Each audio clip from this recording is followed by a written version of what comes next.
작은 모임을 부탁해. 안녕하세요. 저는 경상대학교 해양과학대학을 담당하고 있는 경남 마산지부 홍송은 간사입니다. 반갑습니다. 오늘은 여러분들과 10계명의 마지막 부분인 9계명과 10계명을 함께 살펴보려고 합니다. 9계명과 10계명은 어떤 내용인지 우리 10분 안에 살펴봅시다. 그럼 시작!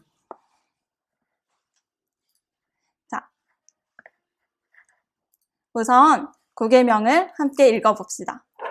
내 이웃에 대하여 거짓 증거하지 말라. 9계명에서 말하는 거짓 증거, 거짓 증언을 하지 말라는 것은 1차적으로 법정에서 증언할 때 거짓으로 하지 말라는 것입니다. 고대 이스라엘 법정에서 증인은 아주 중요한 인물이었습니다. 고대 이스라엘의 재판은 보통 그 지방의 장로가 주관을 하였는데 지금처럼 검사도 없었고 변호사도 없었습니다. 이런 재판에서 가장 중요한 것은 바로 증인이었던 것이죠. 재판의 중요한 열쇠를 쥐고 있는 증인의 말에 따라 피고는 유죄가 되기도 하고 무죄가 되기도 하는 것입니다. 고대 사회의 법적 판결은 증인들의 증언에 전적으로 의존했습니다. 그렇기에 증인들이 정직하게 증언하는 것은 공의로운 판결을 위해 매우 중요했습니다. 그런데 불의한 시대에는 힘 있는 자들이 증인을 매수하여 불공정한 판결을 이끌어내는 경우가 많았습니다. 거짓 증언을 하지 않는 것은 공정한 판결을 위한 것이며 더 나아가 약자가 억울한 일을 당하지 않는 정의로운 사회를 위한 것입니다. 따라서 9계명은 정의로운 사회의 기초가 되는 계명입니다. 그런데 이 계명은 법정에서만 있는 것이 아니라 우리의 일상생활에서도 유효합니다. 9계명은 법정에서의 증언뿐만 아니라 일상 속에서의 거짓말도 금하고 있습니다. 삶 속에서 거짓말을 하는 것은 법정에서 거짓 증언으로 이웃에게 피해를 주는 것과 같습니다. 우리가 일상생활 속에서 이웃의 흠을 들추는 험담이나 근거 없는 말로 남의 명예나 지위를 손상시키는 중상, 사실을 왜곡하거나 속임수를 써서 남을 해롭게 하는 모략 등 이런 모든 것들이 거짓말에 해당합니다. 하지만 불가피하게 진실을 말하면 이웃의 생명이 위태로워지는 경우 생명을 살리기 위한 거짓말을 할 때도 있습니다. 이러한 불가피한 거짓말은 선의의 거짓말로 예외적인 상황이라 할 수 있습니다. 9계명은 세 가지의 중요한 가치를 알려줍니다. 먼저는 명예의 중요성입니다. 우리는 다른 사람의 명예를 존중하며 보호해야 합니다. 당사자가 없는 상황에서 제3자에 대한 이야기를 할 때 허물과 약점을 들추어내어 비방하는 것은 이웃의 명예를 손상시키는 일입니다. 누군가에 대한 뒷이야기는 근거가 없는 경우가 많은데 이러한 허위 사실을 유포하는 것은 명백한 거짓말이고 설사 그것이 사실이라 해도 들추어내는 것은 잘못입니다. 두 번째는 말의 중요성입니다. 불을 잘못 관리하면 큰 화재가 나는 것처럼 우리의 혀를 제어하지 못하면 한 사람, 한 가정, 심지어는 한 기업을 망하게도 할 수 있습니다. 말이 중요한 것은 말하는 대로 되기 때문이 아니라 우리가 한 말은 모두 하나님 앞에서 심판을 받게 될 것이기 때문입니다. 세 번째는 진리의 중요성입니다. 성도들이 거짓말을 하지 않아야 하는 중요한 이유는 하나님께서 진리이시고 거짓말을 하지 않으시는 분이기 때문입니다.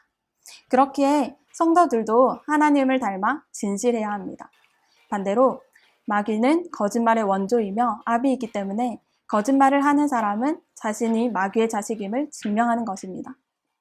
여기서 우리가 특별히 경계해야 하는 것은 상대주의적 진리관입니다.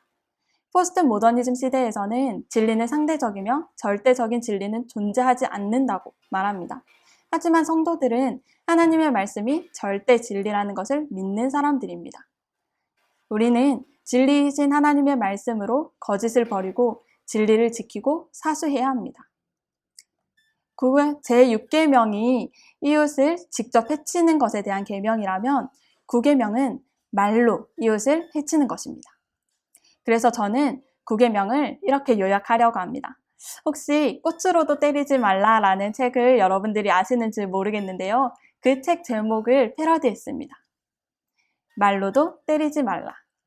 우리는 법정에서나 일상에서도 진리이신 하나님을 닮아 정직하게 진실을 말해야 하며 이웃을 사랑하는 마음으로 이웃의 명예와 평판을 보호하고 높여야 합니다.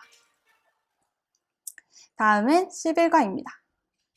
자, 10계명 함께 읽어볼까요? 탐내지 말라. 모든 사람에게는 기본적인 욕구가 있습니다. 이것은 하나님께서 주신 것으로 욕구 자체가 탐욕은 아닙니다. 탐욕이란 하나님이 정해놓은 범위를 벗어나 지나치게 욕구를 추구하는 것입니다. 다시 말해 필요 이상의 것을 요구하는 것, 하나님께서 금지한 것을 소망하는 것입니다. 탐욕에는 눈에 쉽게 보이는 것도 있고 잘 보이지 않는 것도 있습니다. 가장 두드러진 것은 물질에 대한 욕심입니다. 성경에는 유난히 물질에 대한 탐심의 죄를 지은 사례가 많이 나옵니다. 아간의 탐심으로 아이성 전투에서 실패했고 엘리사의 사환인 게하시도 물질을 탐하여 나병에 걸렸습니다. 그리고 나봇의 포도원을 탐내어 살인까지 저지른 아합 왕도 있습니다. 이들을 통해 우리는 물질에 대한 욕심은 결국 살인, 간음, 도둑질, 거짓말의 죄로 발전하게 된다는 것을 알 수 있습니다. 지식에 대한 욕심도 있습니다. 하와가 범한 죄로 결국 금지된 지식을 얻고자 하는 욕심이었습니다. 인간의 지식과 지혜에 대한 탐욕이 대표적으로 나타난 것이 18세기 계몽주의로 인한 이성주의 운동입니다. 이들은 인간의 이성을 하나님의 자리까지 높여 하나님을 인간의 이성으로 파악 가능한 데에서만 이해하려고 했습니다. 하나님의 말씀에 대한 지식을 사모하는 것은 좋은 일이지만 여기에도 얼마든지 탐욕이 개입될 수 있음을 알아야 합니다. 신분이나 지위에 대한 욕심도 있습니다. 권력욕 또는 권세욕이라고도 하는데 이것은 모세 시대에도 있었고 다윗의 아들 압살롬에게도 있었고 예수님 당시 서기관과 바리새인들에게도 있었고 심지어 예수님의 제자들 사이에서도 있었습니다. 그리고 사람에 대한 욕심도 있습니다. 바로 다른 사람의 아내나 남편을 탐내는 것입니다. 오늘날 가정 파괴의 주 원인 중 하나가 바로 사람에 대한 잘못된 탐심에 있습니다. 그러면 이러한 탐욕은 왜 생기는 걸까요? 모든 탐욕은 하나님 없이 행복을 추구하려는 시도에서부터 시작됩니다. 이것만 있으면 행복하겠다라는 생각, 이것이 바로 탐욕의 핵심입니다. 우리의 행복은 하나님입니다. 하나님을 사랑하고 기뻐하는 것, 그리고 그분의 뜻을 따르고 순종하는 것이 바로 행복의 비결입니다. 결국 탐욕이란 나를 행복하게 해줄 대상을 내가 스스로 정하는 것입니다. 행복을 하나님에게서 찾지 않고 다른 대상에게서 찾는 이것은 우상숭배입니다. 우리는 탐욕의 원인인 우상숭배를 버리고 하나님 안에서 자족하며 살아야 합니다. 천지를 창조하시고 지금도 섭리하고 계시는 하나님 안에서 성도들은 자족하는 삶을 살아야 합니다. 어떻게 하면 자족하는 삶을 살 수 있을까요? 먼저는 하나님에 대해 바르게 알아야 합니다. 천지를 창조하신 하나님은 지금도 천지의 주인이시며 모든 것을 다스리십니다. 그리고 그 하나님은 여전히 나를 보호하고 다스리신다는 사실을 신뢰해야 합니다. 때로는 이 땅에서 겪는 고난조차 하나님의 섭리 가운데 우리에게 유익이 될 수 있습니다. 욥, 요셉, 다윗, 그리고 사도 바울 등 유명한 신앙의 인물들도 고난의 삶을 살았습니다. 그러나 그들은 한결같이 하나님의 섭리를 신뢰함으로 고난 가운데 자족하는 마음을 배웠습니다. 자족하는 삶은 평탄한 삶이 아니라 하나님의 섭리를 신뢰함으로 고난 가운데서도 감사하는 삶입니다. 십계명은 인간의 탐욕을 경계합니다. 십계명은 우리가 어떤 소유욕도 가져서는 안 된다는 것을 가르치는 것이 아니라 이웃에게 속한 것, 즉 내가 가지고 있지 않는 것을 가지려고 해서는 안 된다는 뜻입니다. 그렇기에 십계명이 금하는 것은 하나님께서 지금 나에게 주신 것에 만족할 줄 모르고 더 많은 것을 가지려는 마음입니다. 십계명을 이렇게 요약하겠습니다. 주신 것에 만족하자. 지금 나에게 주어진 것은 하나님께서 나에게 주신 것입니다. 나를 보호하시고 다스리시는 하나님께서 주신 것임을 신뢰하며 자족하는 삶을 살아가는 운동원들이 되시길 소망합니다. 마지막으로 제가 기도하겠습니다.